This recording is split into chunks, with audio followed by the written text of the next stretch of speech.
Psalms 9 and 6. O thou enemy, destructions are come to a perpetual end, and thou hast destroyed cities. Their memorial is perished with them. Giving all the glory, honor, and praise to our Heavenly Father, His only begotten Son, Yahweh, Bahashem, Yahweh Shai, Bahashem, Rakakwadash, Shalom, Lahab Bakarian, Shalom, Yasharala.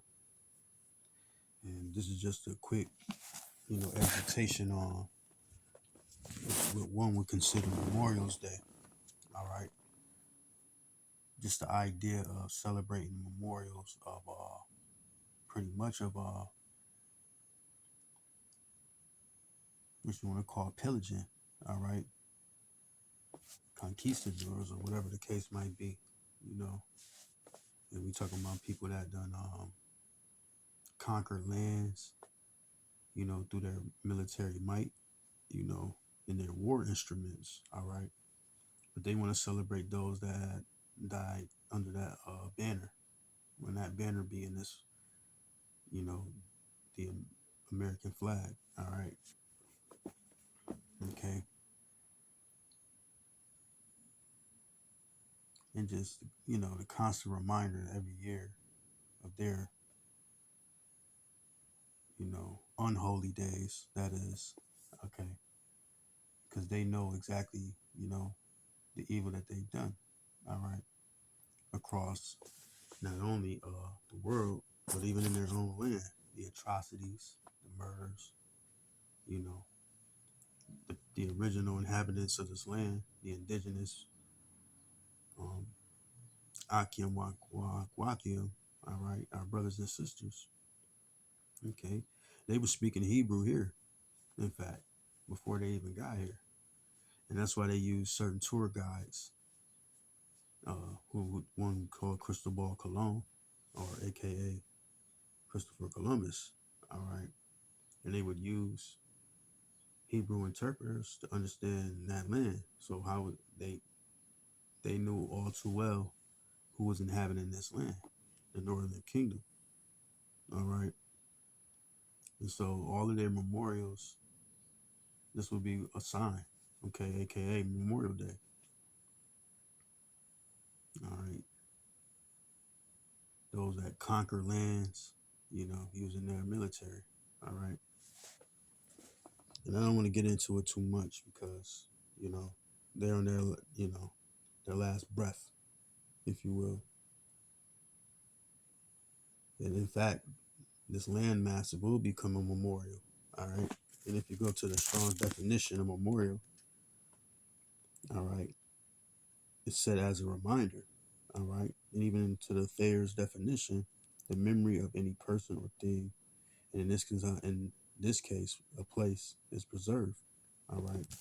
And that's what the great land of Babylon was going to become, all right, a memorial, okay. Let's see. I'm gonna get a few scriptures because I ain't gonna make it too long.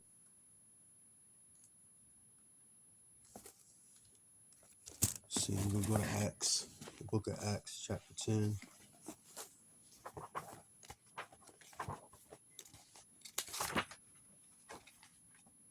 And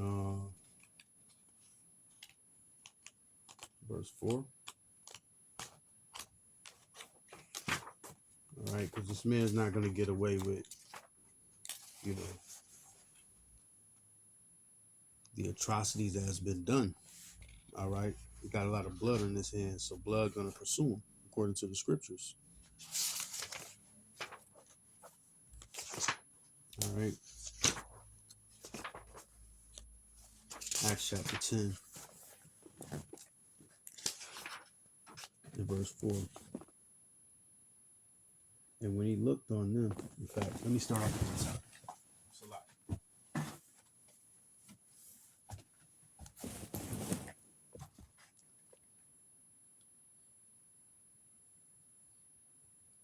There was a certain man in Caesarea called Cornelius, a centurion of the band called the Italian band. All right, which they confuse it with being some other kind of a red man, if you will. But Cornelius was an Israelite, a devout man, and one that feared the Most High Yahweh with all his house, which gave much alms to the people and prayed to the Most High always. He saw in a vision, evidently, about the ninth hour of the day, an angel of the Most High coming in to him and saying unto him, Cornelius. And when he looked on him, he was afraid and said, What is it, Lord? And he said unto him, Thy prayers and thy alms are come up for memorial before the Most High Yahweh. All right. And that's like, a reminder. If you even go to the book of Psalms 135 and 13, it says, Thy name, O Lord, endure forever, and thy memorial, O Lord, throughout all generations. All right. And I already went to the Strong's definition, and it was that first definition was as a reminder. Okay. And so, Cornelius here, it says, go back to verse 4. And when he looked on him, he was afraid and said, What is it, Lord? And he said unto him, Thy prayers and thy alms are come up for a memorial before the Most High. All right. So the Lord was listening to Cornelius. All right. So he had to be one of the elect, a saint. All right. But he was in the Italian band. He was a centurion. All right. Basically what you would consider today either the military or police. All right. As just touching on the subject of military. All right. And I'm showing you the variations of the memorials and what they mean. All right. A reminder and the memory of any person, place, or thing which is preserved. All right. We're going to skip back to the book of Matthew. All right. Chapter 26. And say verse 13. I might go up.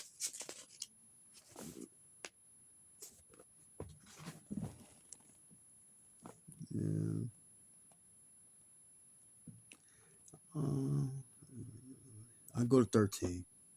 Verily I say unto you, whosoever this gospel shall be preached in the whole world, there shall also this, that this woman have done, be told for a memorial of her. All right. And that's what? A reminder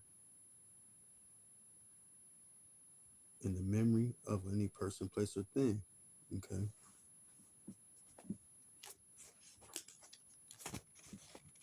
So this speaking of memorial, touching on the subject of memorial, they're memorizing, which memorial is just another word for memory.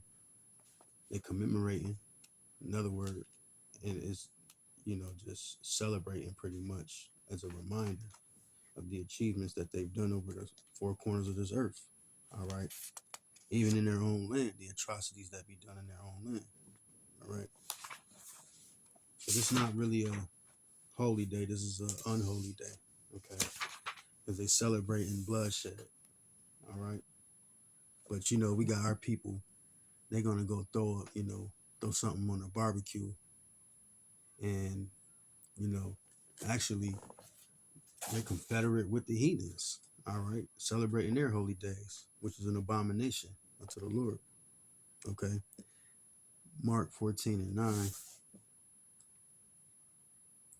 Verily I say unto you, wheresoever this gospel shall be preached throughout the whole world, this also that she have done shall be spoken of, for a memorial of her.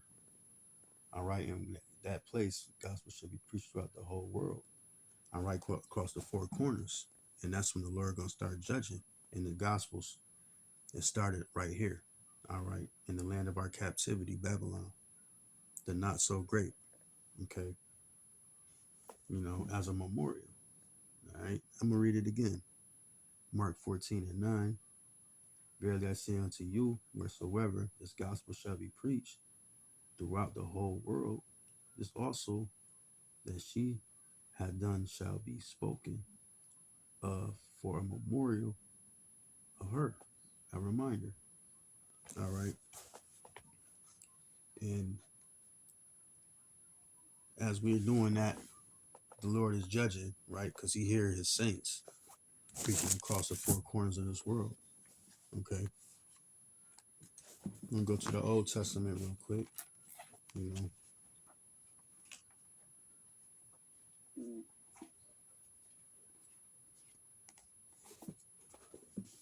go to Isaiah, the book of Isaiah, chapter 13, right? In verse 21. Well, wild beasts, because this is what's gonna happen, as opposed like as a memorial. All right, a reminder. What? A reminder in the memory of any person, place, or thing, because this place sought out blood, right? As it says, Memorial Day, okay, commemorating their warriors, their veterans. Blood shall pursue thee. All right. Isaiah 14, Isaiah 13, Salak, and 21. A wild beast of the desert shall lie there, and their houses shall be full of doleful creatures. And owls shall dwell there, and satyrs shall dance there, and the wild beasts of the island shall cry in their desolate houses, and dragons in their pleasant places. And her time is near to come, and her days shall not be prolonged, right? So the Lord is speeding up judgment, right? He not playing around with this place, okay? He want to make sure that they get their sins, they get a full belly, all right, with their wickedness, and that stench will rise up to heaven, and that's when He gonna judge this place. He want to make sure it's nice and prideful, okay? Hence, Memorial Day, celebrating the memory of fallen soldiers, all right, which they pretend to talk about protecting the landmass or whatever. But this landmass was built off of blood. You came in, you raped and you pillaged, all right, and you took over a landmass that was already inhabited by people. You even had the unmitigated gall, the nerve to say you discovered this. And they finally just realized, like, no, they're gonna change the laws up now, or change up the whole unholy days and get rid of it. Okay, with that blood stain, it's still all across the land, man. And the only thing that could clean that blood is with that thermonuclear fire, man, which was prophesied in the book of Jeremiah, Isaiah, and all throughout the scriptures. Revelation, okay, with Second Esdras, speaking on what would happen to a landmass that had blood all over the land. The Lord can only clean it by fire, all right, and nobody's gonna dwell here ever again, okay. And these was prophesied thousands of years ago, all right, up until this day. The spirit of the prophet is subject to the prophets. So we'll be standing in our lot in these last days, speaking the same things. Okay. Jeremiah 50. And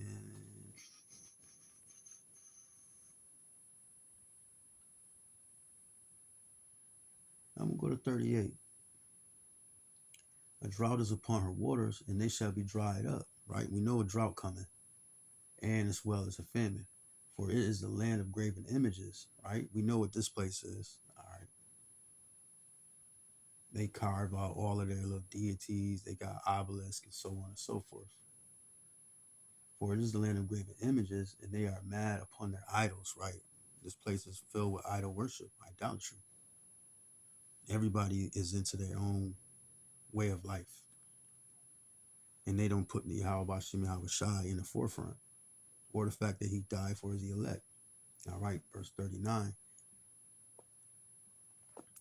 Therefore the wild beasts of the desert with the wild beasts of the island shall dwell there, right? And the owl shall dwell therein, and it shall be no more inhabited forever. Neither shall it be dwelt in from generation to generation. As the Most High overthrew Sodom and Gomorrah and the neighbor cities thereof, said the Lord, so shall no man abide there, neither shall any son of man dwell therein. All right. Memorials a Memorial's Day, an unholy day. All right. Call law, Yahweh Bahashim, Yahushai Bahashim, Akakadash, Barakathum, Shalom.